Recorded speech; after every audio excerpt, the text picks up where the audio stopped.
தென்றலே மெல்ல பேசு சீரியல்ல இன்னைக்கு என்ன நடந்திருக்கு அப்படிங்கிறத பார்க்கலாம். பரம அங்க என்ன நடக்குது? இளமதியோட ரியாக்ஷன் என்னான்னு தெரிஞ்சுக்கிறதுக்கு ஆசைப்படுறாப்புல. ஏன்னா இளமதி ரொம்ப கோவமா போனாங்க இல்லையா? இப்ப நர்மதாவுக்கு ஃபோன் பண்ணி தெரிஞ்சுக்கலாம் அப்படிங்கிற மாதிரி நர்மதாவுக்கு ஃபோன் பண்ணுனா, நர்மதாவோட அம்மா தான் எடுக்குறாங்க. ஸோ எடுத்து பரமன்கிட்ட ஏதாச்சும் விஷயம் கிடைக்குமா அப்படின்னு அமைதியாவே இருக்கிறாங்க.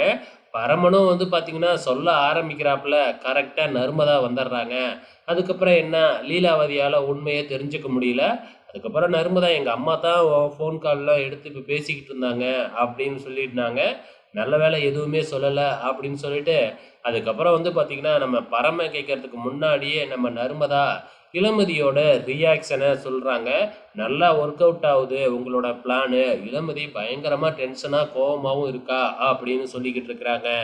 ஸோ இதுக்கப்புறம் நம்ம பரம தன்னோட வீட்டுக்கு வந்து பேசிக்கிட்டு இருக்கிறாப்புல, ஃப்ரெண்ட்ஸோட பேசிக்கிட்டு இருக்கிறாங்க. அப்ப இளமதி அங்க வராங்க. இளமதி வந்ததும் வராதுமா நம்ம பரமன புடிச்சு திட்டுறாங்க.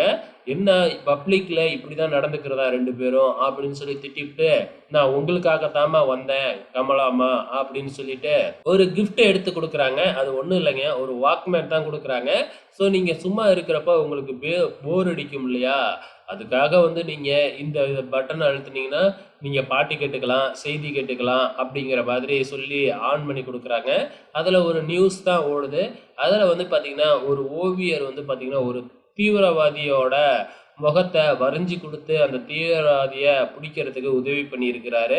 ஸோ சொல்ல சொல்ல வரிவாராட்டுக்கு. ஸோ பிரம்மா படத்துல நம்ம சத்யராஜ் வருவார்ல, அது மாதிரியாட்டுக்கு. இத கேட்ட உடனே நம்ம இளமதிக்கு ஒரு ஐடியா வந்துருது. கமலா அம்மாவ வந்து பார்த்தீங்கன்னா, அசோக்க கொன்னவனோட முகம் தான் நல்லா ஞாபகம் இருக்கு இல்லையா? அதனால நீங்க சொல்லுங்க, இவர வச்சு வரிஞ்சிருவோம் அப்படிங்கிற மாதிரி பிளான போட்டுக்கிட்டு இருக்கிறாங்க. இதுக்கப்புறம் என்ன, இளமதி தன்னோட வீட்டுக்கு போன உடனே, அந்த ஓவியருக்கு ஃபோன் பண்ணி, "இந்த மாதிரி எனக்கு ஹெல்ப் பண்ணணும்" அப்படின்னு கேட்குறாங்க.